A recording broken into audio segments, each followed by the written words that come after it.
This week, the HPT returns to the beautiful Belterra Casino Resort in Florence, Indiana. This luxurious oasis in eastern Indiana once again delivered a fun and exciting field of players from across the nation, all ready to put their skills to the test. We saw familiar faces, longtime HPT friends, and some of the game's best, including 2012 November 9er Jeremy Osmus. Now, this competitive field is down to the Elite 9, with almost $96,000 going to the last player standing. This is the HPT. Sit right down, put on your poker face, you with the big dogs now. Better bring your best game, talk trash all you want. To me it's all the same, you won't leave with much when you come in second place.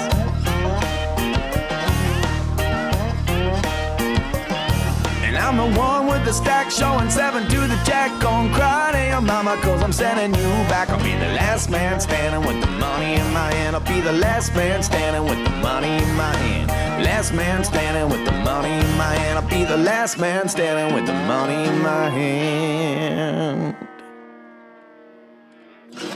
Hello, my friend, and welcome again to the HPT. This week we're coming to you from the beautiful Belterra Casino Resort in Florence, Indiana. I'm Fred Bevel. The lady to my left is poker pro Maria Ho. And Maria, once again, hundreds of players descended on the Belterra Casino Resort to have a great time and a competitive field, and that's exactly what they got. Players from 32 different states were represented in this field that included 4-time HPT champ Greg Raymer and 2012 November 9er Jeremy Osmus. The action in this main event has been intense from level 1, and now after a weekend filled with hero calls, bad beats, and bluffs, we have our final 9. And from what I've seen thus far, I'm expecting an action-packed final table. Among the talented final 9 this week is past HPT champ Mike Harris.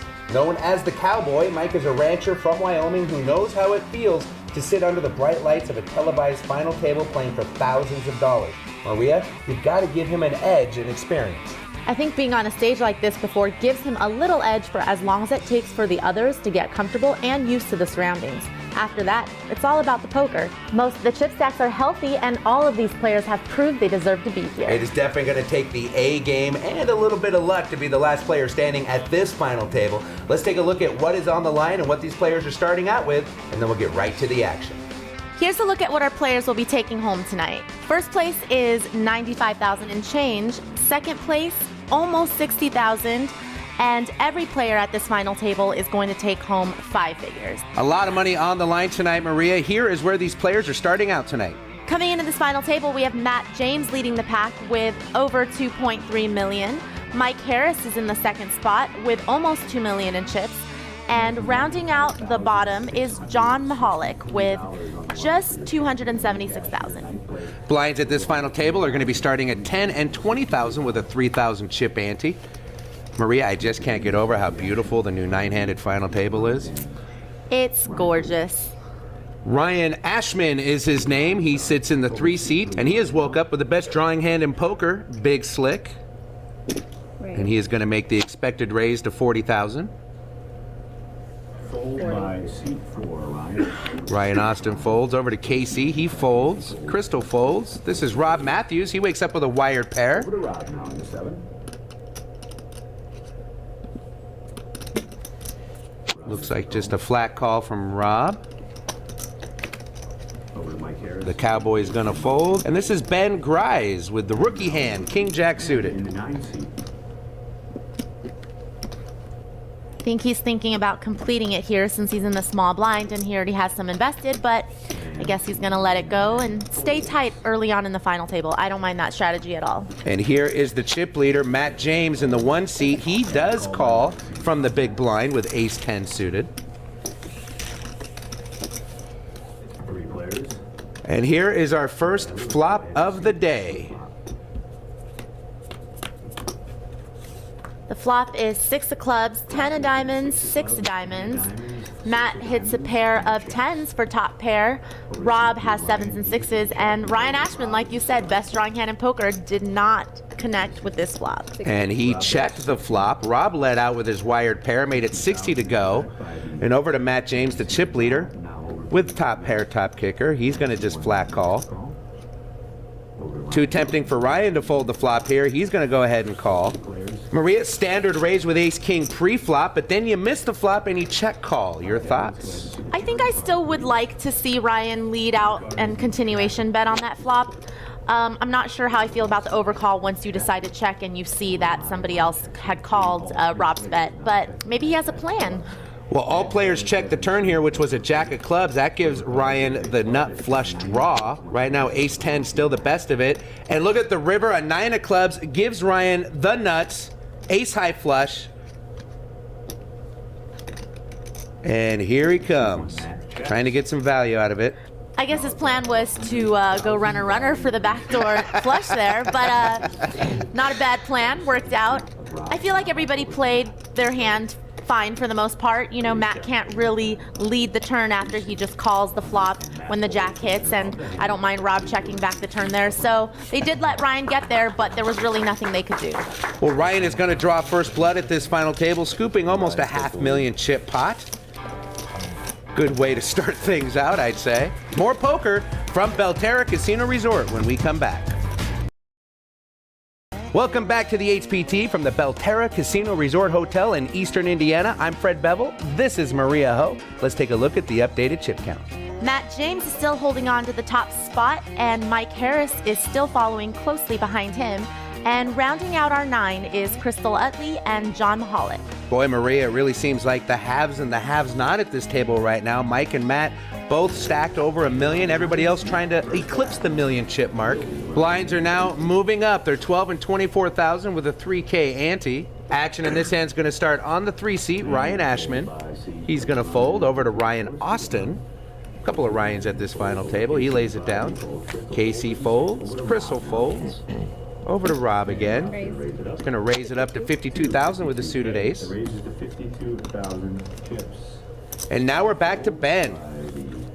The 8 seat of Mike Harris. Now over to the 9 seat of Ben.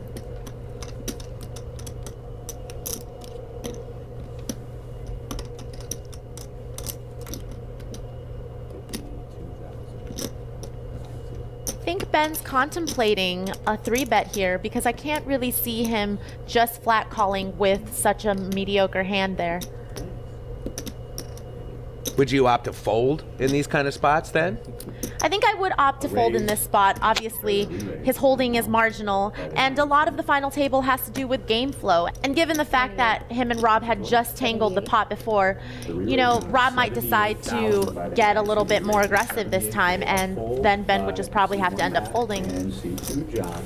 But it looks like Ben does decide to take the more aggressive route, and I don't really blame him either because momentum as well as game flow is very important, and I think he has that going into this hand. Action has been folded back to Rob. It's 28,000 for him to see a flop. Seeing a little rivalry developing between these two players. They've locked horns pretty frequently at this final table so far. More. Yeah, it's gotta be 8. I think the only problem I have with Ben's 3-bet here is his sizing. He's going to have to make it a little bit bigger because I don't see him wanting to play this pot out with Rob to the flop. Well, Rob is going to make the fairly easy call, given it was only 28,000 for him to see a pot worth over 200,000. So that raise, ladies and gentlemen, now it's 80,000 and the call has. So once again, it's the Rob and Ben show. Let's see the flop. Check. The flop is ace 10 8 rainbow, and Rob pretty much checked in the dark. I think he checked before he even saw the flop come out, but he ended up flopping 2 pair, and I think Ben is going to have to follow up with a continuation bet, but he's going to be in a lot of trouble. Well, Ben has second pair with a 10.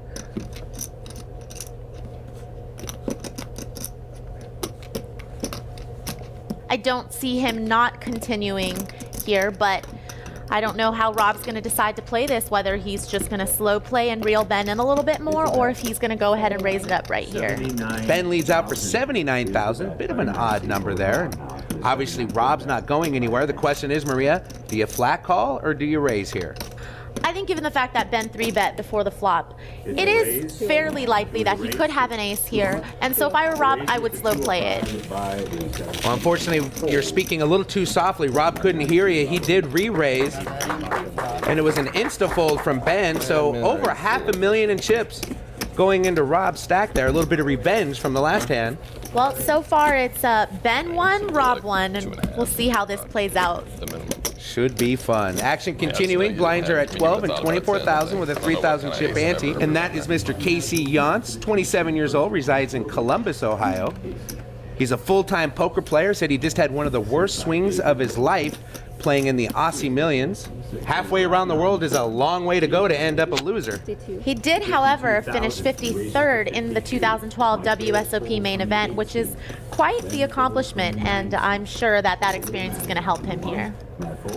Well, in this hand, Rob wakes up with Big Slick. He raises it up, and the action is folded around to Ryan. He's got wired fours. And Ryan is just going to flat call, do a little set mining with the fours. Queen 8 for Ryan Austin. He's Ryan as well, but this Ryan's going to fold from the 4 seat. So we bring him in. And so Rob has got some action with his Big Slick, going to the flop behind, but coin flipping. The flop is deuce, 7, 10, rainbow, and once again, Big Slick.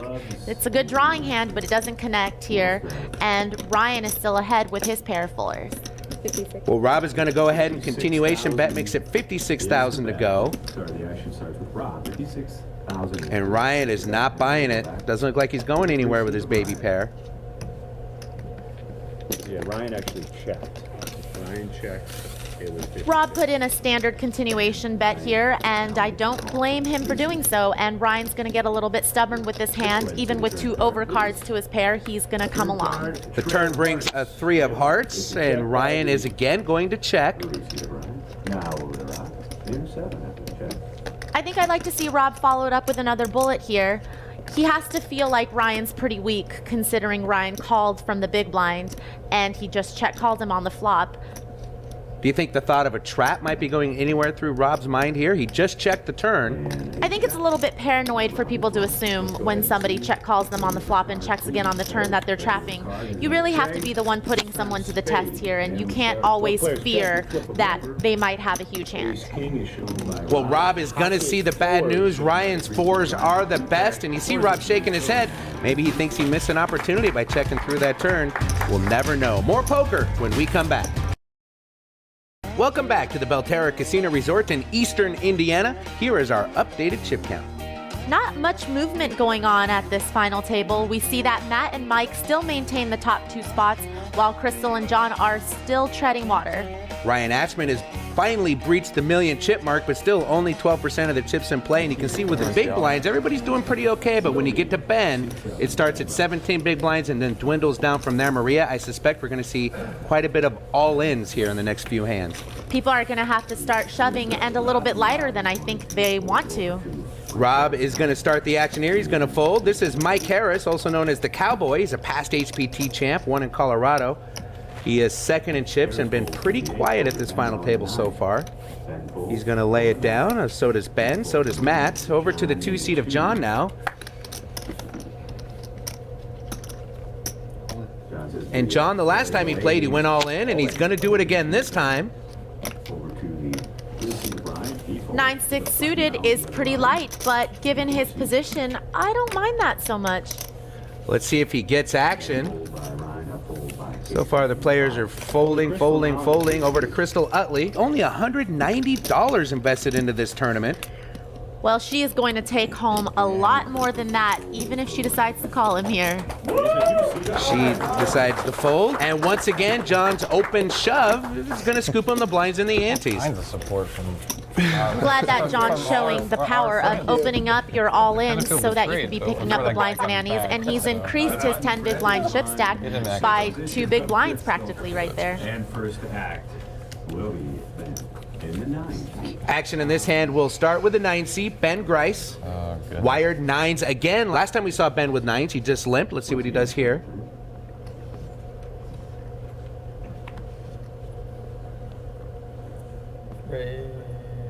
Seemed a little bit hesitant there. I'm glad that he's mixing it up, though, and deciding to come in for a raise this time.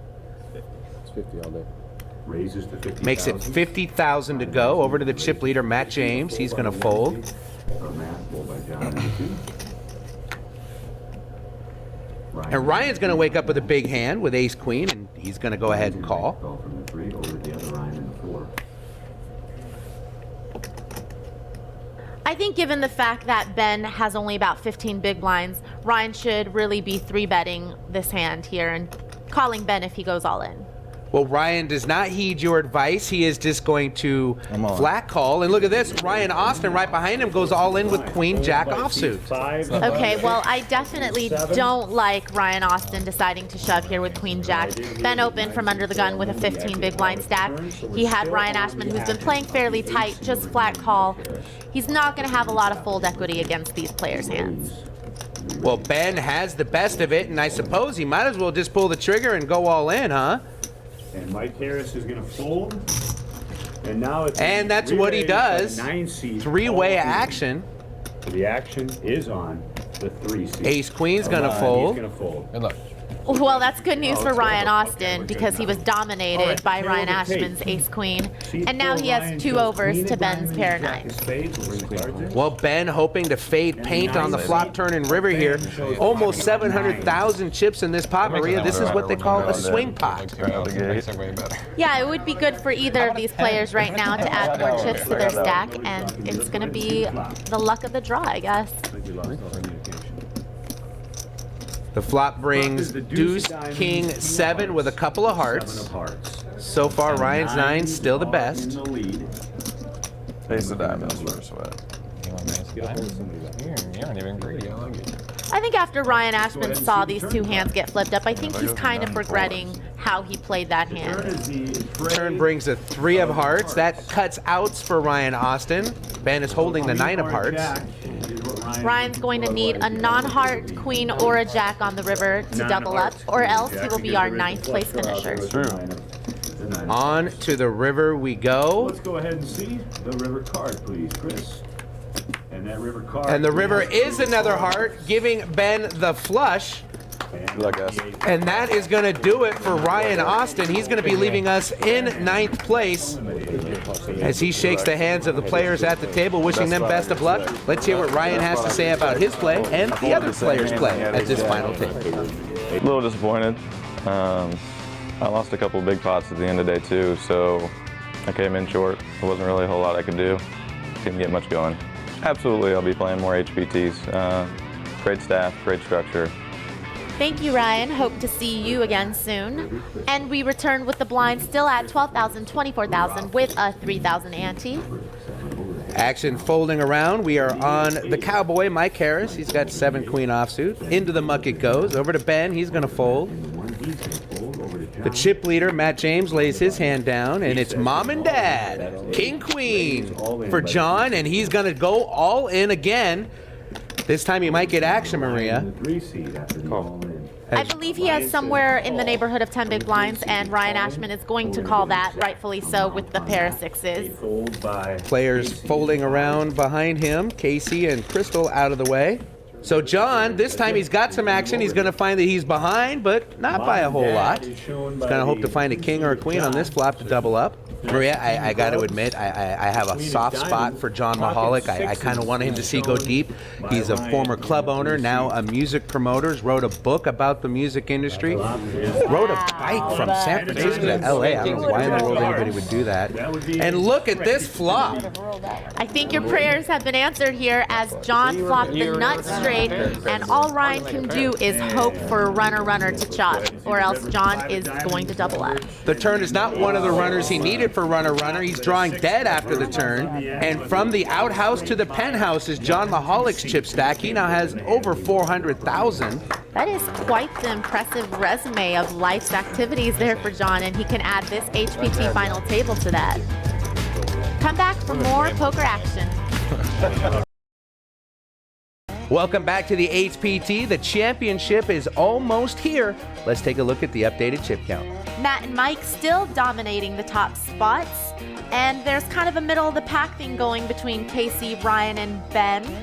And Rob and John are kind of treading water a little bit, but with that double up, John is in a lot better of a spot, and Crystal is rounding out the bottom. Crystal, with only 9 big blinds in her stack, is probably going to need to make a move sooner than later, probably sooner than she'd want to. Action in this hand will start with Rob Matthews, and it's my favorite hand once again, Mom and Dad. You can't get over the fact that I call that Mom and Dad. No, I really can't. I really haven't ever heard that, and I've heard a lot of different names for hands. So you're saying I coined an original poker hand name? I feel like you have. You might need to trademark that. Look at me. I'm so cool. Action now on Mike Harris, past HPT champion, a rancher from Wyoming. Once again has to fold. So does Ben. We're over to the chip leader now. Matt James, he peels back ace-queen suited.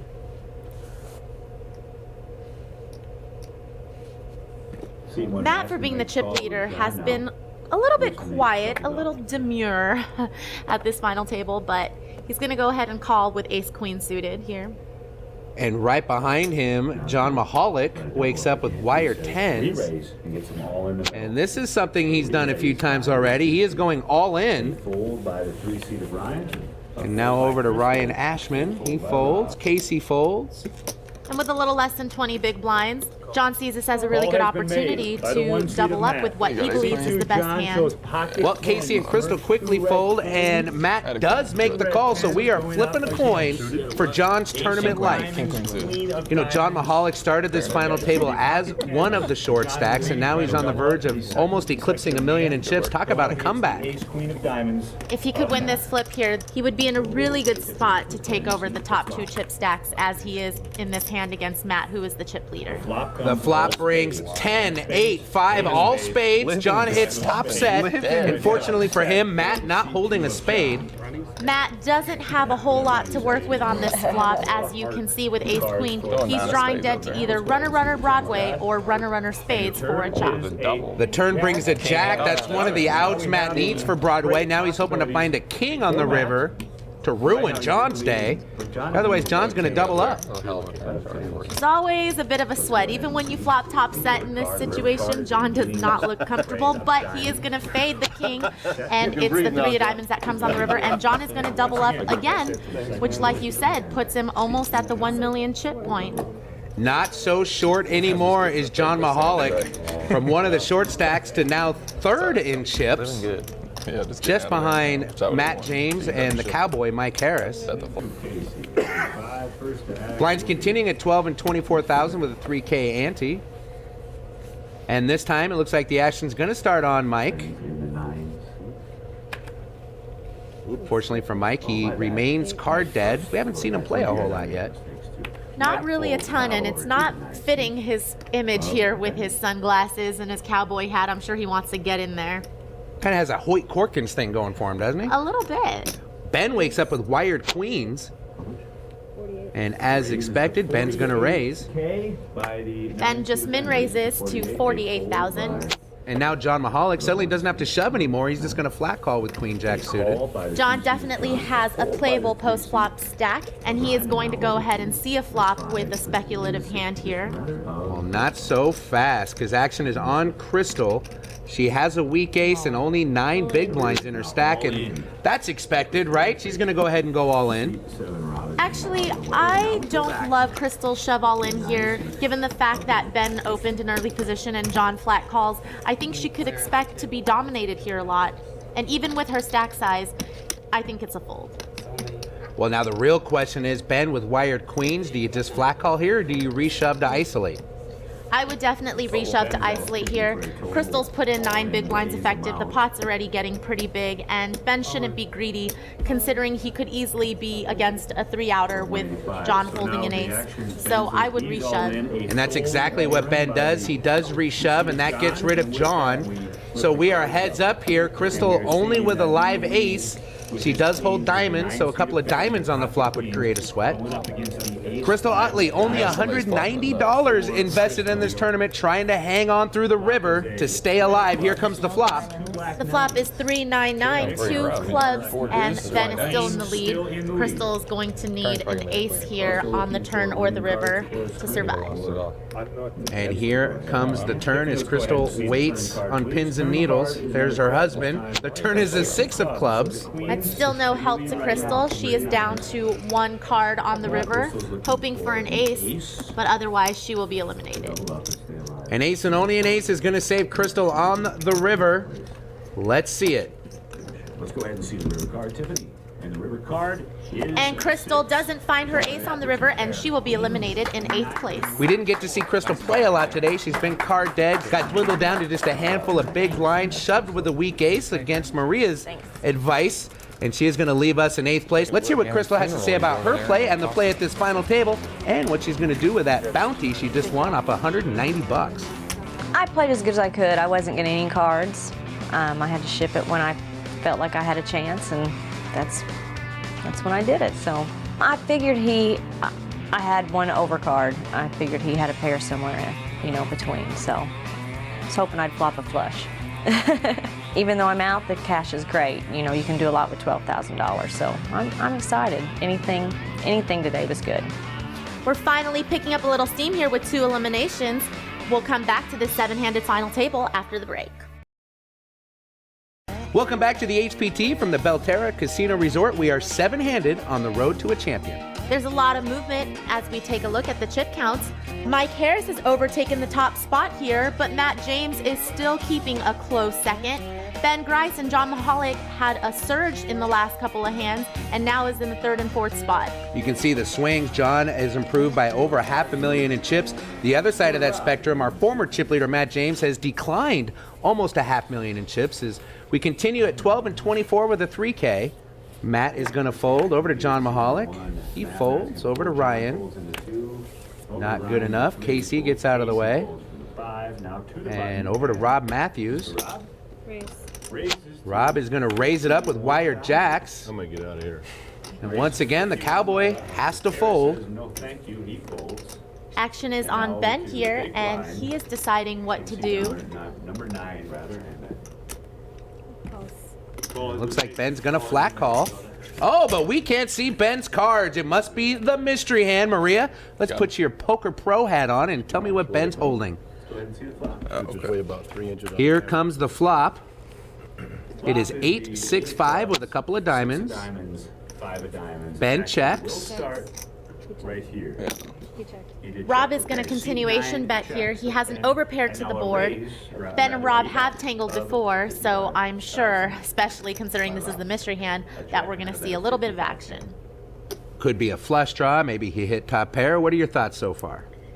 Well, I mean, I'm good, but not that good. Let's have Ben act here. With Ben calling here, he could have a wide range of hands. He could have an 8 for top pair here, or possibly something like 7-6 for middle pair and a straight draw.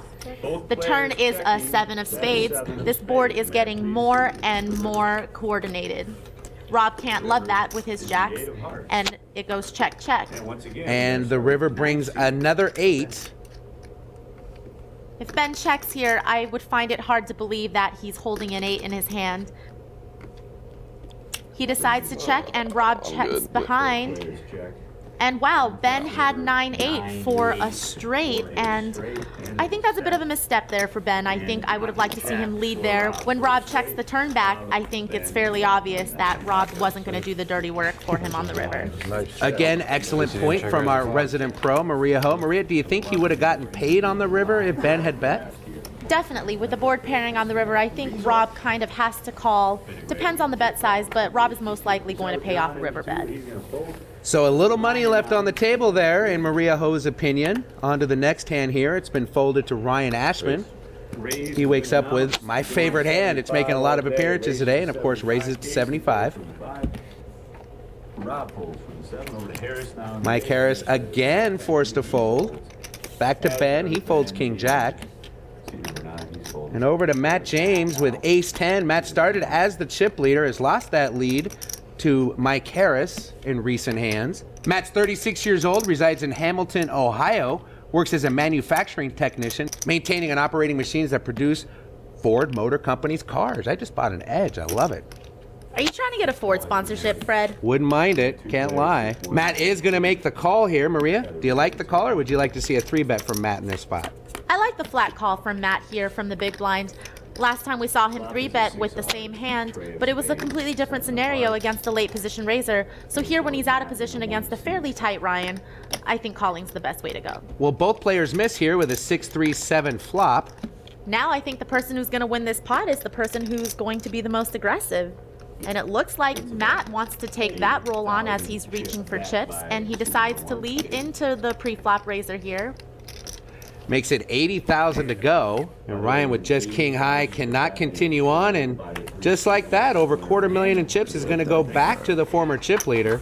I'm usually not a big fan of leading into the pre-flop raiser, but I like that from Matt because I think he's seen Ryan be a little bit passive in other pots, and he can definitely represent that low board calling from the big blind. So I'm going to give a thumbs up to that play. Blinds continuing here at 15 and 30,000 with a 4K ante. Action in this hand will start with Mike Harris, who's been very quiet lately and again has to fold. Over to Ben, who's been very active. Again wakes up with a playable hand, Jack 10 of hearts. Just gonna flat call, and my partner to my left kind of squirmed in her seat a little bit.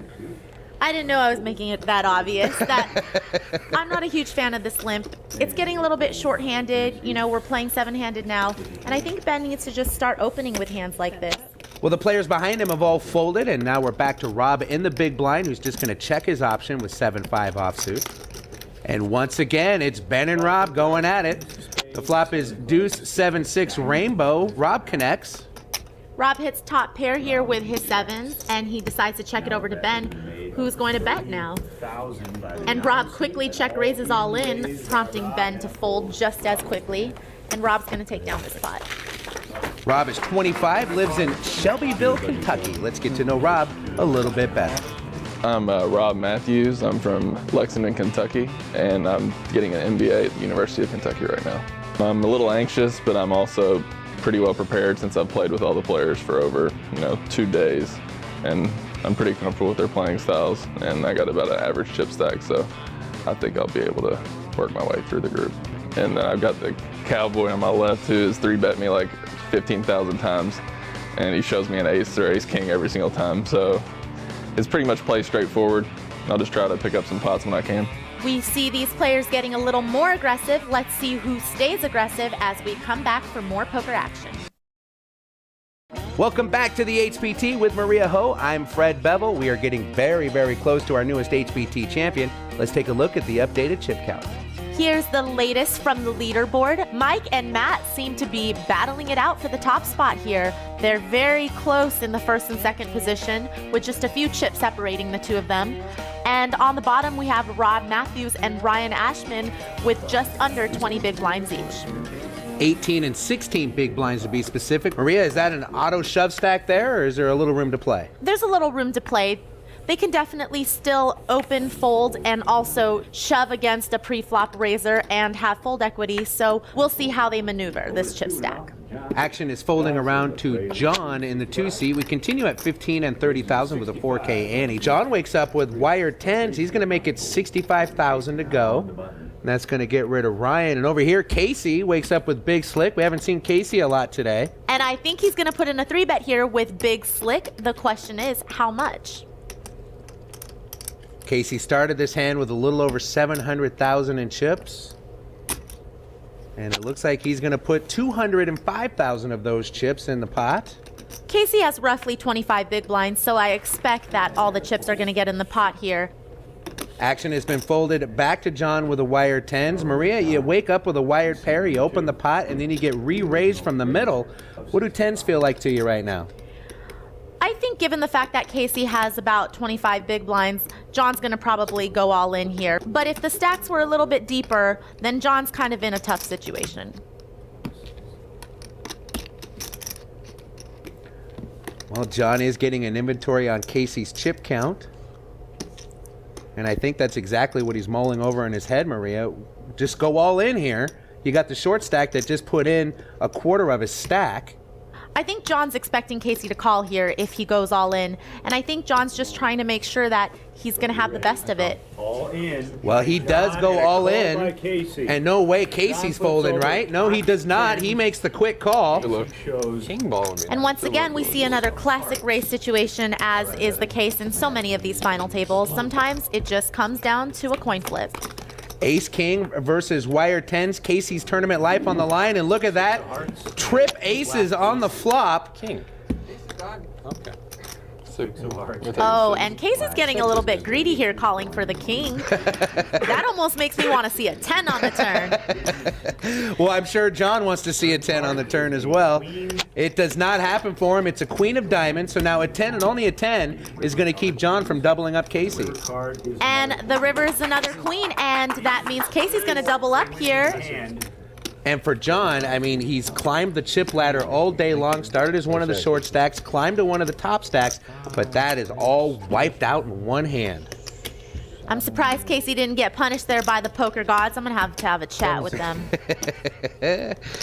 You don't want to have a chat with Maria Ho, I'm here to tell you. Action in this hand starts with Ryan. He's going to fold. I bet when your boyfriend's in trouble, it's serious business at the house. I'm not going to lie. I don't let my boyfriends get away with anything. Action now folded to the cowboy, Mike Harris. He hasn't folded yet. I need to play this game. We haven't seen him play a whole lot, but when he has played, they've been big pots. This time he's just going to limp in with Queen Jack. And over to the former chip leader, Matt James. He wakes up with King Queen, again my favorite hand. He's going to complete the blind, and John is just going to check his option. You can see John's face. He's a little dejected there after that last hand. It's a little bit interesting for me to see Mike being the chip leader and all limping in from the button here with Queen Jack. And the flop brings 3 King 8, giving Matt top pair. And John, unfortunately, choosing an unfortunate time to shove. John's going to put all of his chips in here, which is $275,000 in a pot that was less than $120K, and I think he could have bet something like a fourth of the pot and just see what happens. Mike Harris, the cowboy, folds back over to Matt, who snap calls right away, and John is going to see he's in a bad way here, needs a whole lot of help. The reason why I don't really like him going all in on the flop there is it's a gross overbet of what's in the pot, and he could have found out some information as to whether or not he was behind without risking his entire stack. So John hoping for running clubs here to suck out. On to the turn we go. The turn is the 5 of diamonds, and that is no help to John. He's going to need a jack or a 3 on the river, or else he's going to really regret going all in on the flop. The former club owner who now owns a contra production company called Gorilla Music is hoping for a gorilla-like river. And he's not going to do it. The river's a 9, and John is going to be eliminated in 7th place. John started as one of the short stacks, but aggression had him climb the chip ladder. Unfortunately, the aggression also has him out the door. Let's hear what he has to say about this final table. I think I played really well. You know, I doubled up a couple times. I made a couple moves when I needed to, and I was excited about my play. And then I made what I think was a good push there at the end, you know, and as soon as I sensed he had ace-king, I was like, I got to push, he's got ace-king. I knew I was ahead, but I didn't win the coin toss I needed to win. Thank you, John. I hope to attend one of your concerts real soon. I get free tickets for that, right? I should. You remember this? Maybe not. Blinds continuing on here at 15 and 30,000 with a 4K. Action's going to start on Rob Matthews. Again, King Queen makes an appearance, and this time Rob's going to get them all in. This is definitely a move that Rob needed to make. He is the short stack. We're playing 6-handed, and King Queen is a good enough hand to move all in with. But from the 1 seat, Matt James wakes up with the monster pocket kings. I'll call. And he is just going to call here, Maria. I think he's trying to trap the blinds here with his huge hand, and he doesn't get any other takers, but he will have Rob's chips in the middle. Rob sees the bad news and says what we're all thinking. I think I'm in trouble, and yeah, I guess he is in trouble. He is in a whole lot of trouble. He's going to need a lot of help from this flop. Matt poised to retake the chip lead unless he gets horribly unlucky. The flop brings 4-7 Jack Rainbow, a good flop for Matt. That doesn't bring much for Rob, and I think he can see the writing on the wall now. Rob hoping the turn card can give him some outs, and it looks like it will, and Ace of Diamonds falls. Now Rob can hit a 10 to make a Broadway straight. Matt smiling a little bit. It's a long shot, but it's still a shot. So you're saying I have a chance. Here comes the river. No, it isn't. No love for Rob as a 9 falls, and he will be our 6th place finisher as he shakes the hands of his competitors. Let's hear what Rob has to say about the money he won, his day at the final table, and what it was like to play on national television. Overall, I feel like I played pretty well. I mean, I opened a lot of spots that I usually do, and apparently everybody always had better than king queen suited because that's what I seem to wake up with a lot. But I mean, there's just a lot of 3 bets, and then I only had like 13 big blinds, so I figured I'd just ship it in with king queen, and then that's probably the last guy I wanted to call because I was hoping for like jacks for at least a coin flip, but it wasn't meant to be. 9 was a tease on the river, looked like a 10, but I had a good time. The action's heating up. We have 5 players left at this final table when we come back from Belterra Casino Resort. Welcome back to the Belterra Casino Resort in Florence, Indiana. We've had an exciting table thus far. And it looks like the back and forth has left Matt in the top spot now, overtaking Mike with $3 million to Mike's $2.3 million. Ryan Ashman is on the bottom of the chip counts with $415,000. Ryan with only 14 big blinds left in his stack, and as you can see with the swings, he's going the wrong way. Lost $69,000 since we last checked in. He's going to have to right the ship pretty quick. Blinds remain at 15 and 30,000 with a 4K. This is Ben Grice. He looks down at Queen Jack of Hearts. I hope he's going to come in for a raise this time. We've seen that he likes to play these kinds of hands, but he's mostly been limping with these kinds of suited connectors. Well, this time he does raise, makes it 60,000 to go, and once again, King Queen. Is it my birthday? King Queen is showing up all over the place. Sometimes poker can be streaky like this. You'll just see the same hand over and over again, but this time he opts to fold the King Queen. I guess not everybody likes it as much as you do, Fred. Boy, I get him in. I just love King Queen. I've been so lucky with that hand. We are back over to the cowboy, Mike Harris. Mike looks like he's finally going to want to play a pot. Check. He decides to make the call with ace-8 from the big blind and checks in the dark. Maria, what do you think of the checking in the dark play? Truthfully, I don't think that could ever be a good play because you want to see what comes out on the flop. You want to have all your options available to you. You're already at a disadvantage being out of position. You want to make sure you're giving yourself the opportunity to choose all of the options that you have available to you. Well, the flop came Queen 9 for Rainbow, giving Ben top pair, and he's going to go ahead and check behind. That's a little bit cagey of Ben. I see that he obviously knows he has to have the best hand here, but he wants to let Mike have a chance to fire at it, which he does, and it looks like it's going to work as Mike is going to bet 60,000 here. The turn was a 7 of diamonds, not helping Mike, and look at this, Ben just going to flat call. Slow playing one pair is not something I generally like to do. Maria, you don't seem to mind this so much. I don't mind it. The flop is a little bit coordinated. There's some possible straight draws, but, you know, I think Ben's just trying to get the most value out of his hand here.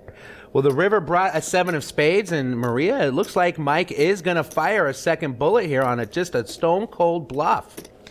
I don't mind that Mike is going to try to take another stab at this, but Ben's going to have to call here with top pair, and I think Ben's going to like the way that he played this hand, considering he got 2 streets of value here from Mike when Mike had nothing. And Mike doesn't show his bluff. He just folds when Ben makes the call. And look at that. Ben's going to scoop almost 600,000 in chips, and fortunately for Mike, he's going in the wrong direction. Action, this hand picks up with Matt James, our chip leader, and he looks down at 10-8. And he is going to wisely fold over to Ryan Ashman. Now, normally King Jack is known as the rookie hand, but Maria, I suppose when you're 5-handed, King Jack is a monster. Well, Ryan is also the short stack. King Jack suited definitely looks good to him, and he's going to go ahead and open to 65,000.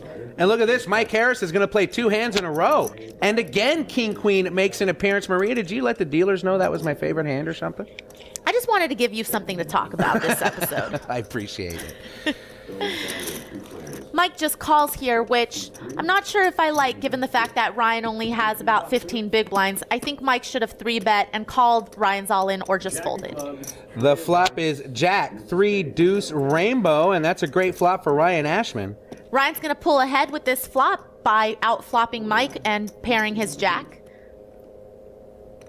Mike checks over to Ryan, and Ryan's not going to let top pair go by. He's going to fire, makes it 90,000 to go. And Mike's not going to mess around. He's going to go ahead and lay it down. And 2 hands in a row, or 2 losses in a row for the cowboy. Nothing's really been working out for Mike so far. He was aggressive in the last hand when he shouldn't have been, and this time he's passive when he maybe should have been aggressive, so he's gonna have to get something going soon. Maria, this has been kind of a swingy final table in my opinion. Matt James started out as the chip leader, then he lost that chip lead to Mike Harris, but now as we end tonight, Matt is back on top. What is your professional take on how the play has been today? You know, there's definitely been a lot of back and forth so far, even in the early stages, and I have to say a few of the players unfortunately were just very card dead, and they got to a point where they had nothing else to do but shove all in and were eliminated. I think that the remaining players have chips to play with, and I'm really hoping they're going to start putting them to good use. Well, we'll see if they put them to good use next time on the HPT. We end tonight with Matt James on top, but neck and neck with the cowboy Mike Harris. Now, do you think you have what it takes to sit under the bright lights and TV cameras of a 9-handed HPT final table? Log on to hptpoker.com to find an upcoming event near you. For Maria Ho and James Larson, I'm Fred Bevel. We'll see you next time on the HPT.